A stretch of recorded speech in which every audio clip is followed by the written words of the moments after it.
Tonight, diversity in the department. It's no secret that relations between police and the public are strained in the U.S. right now.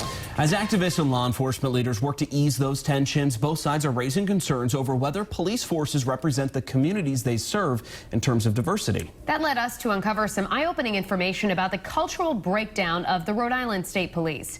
Perry Russum has the details you'll see only on Eyewitness News. Diversity has been called into question with police departments around the country, and Rhode Island is no exception. So we wanted to see how the state's top law enforcement agency stacks up. One look at the numbers, and the picture is clear. The Rhode Island State Police overwhelmingly consists of white men. I wouldn't call it diversity a problem, but it's an issue. According to the state police minority breakdown of the 246 troopers in the department, 215 are white, more than 87%, and 225 are men, almost 92%. The state police agency should reflect the people it serves. So we checked 2015 census data on minorities in Rhode Island and compared it to the numbers for state police. Here's what we found. 7.9% of the Rhode Island population is black. On the state police side, 7.3% of the force is black. So they're not far off there. The gaps with Hispanics and Asians are larger. 3.6% of Rhode Islanders are Asian compared to only 0.4% of state police. And while Hispanics make up 14.4% of the state population, they make up only 4% of state police, a 10% differential. And the minority communities in Rhode Island continue to grow significantly.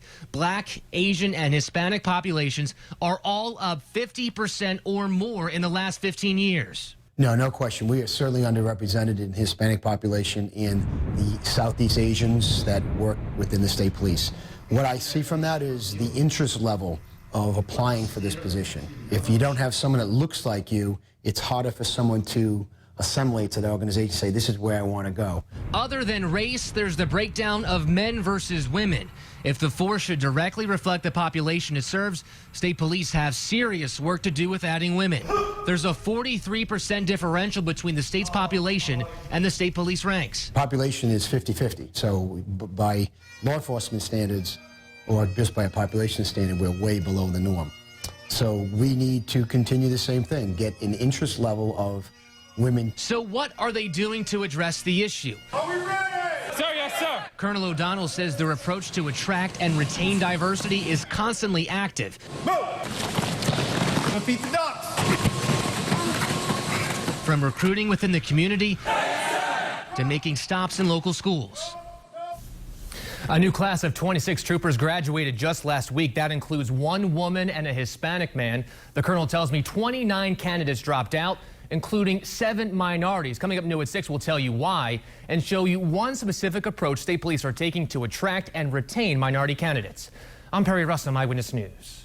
New details now in a story you saw only on Eyewitness News, diversity in the department. We've learned a new effort is underway to recruit more minority troopers to the Rhode Island State Police. At 5, we broke down the numbers and found the department consists overwhelmingly of white men.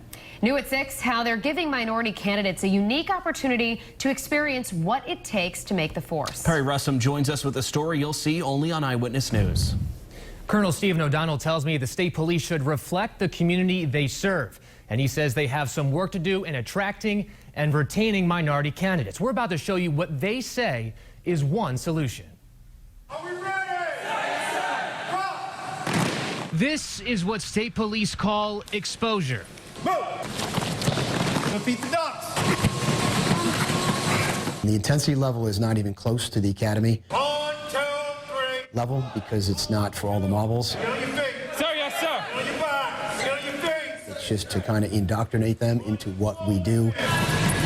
This is just a taste of what training would be like Straighten them out. if these 24 people made it to the police academy. By experiencing it here, it's not as much of a shock. They are pushed, Get them up. they feel the pain, and every single one of them is a minority. Diversity always makes an organization better.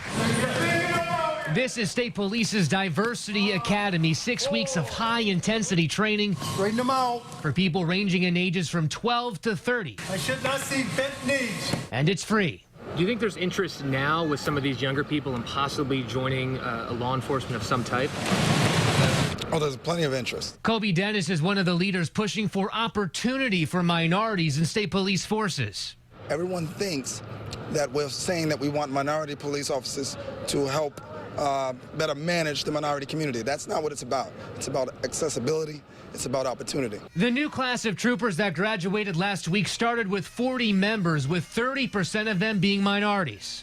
First 2 weeks, 7 of the 8 minorities in the class left, as well as 22 other white males that left, all for physical. Nobody was dismissed. They left on their own, which means that basically they quit.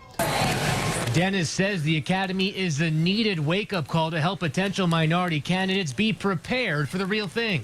Well, those minorities that have dropped out is because they had no idea what they were getting into.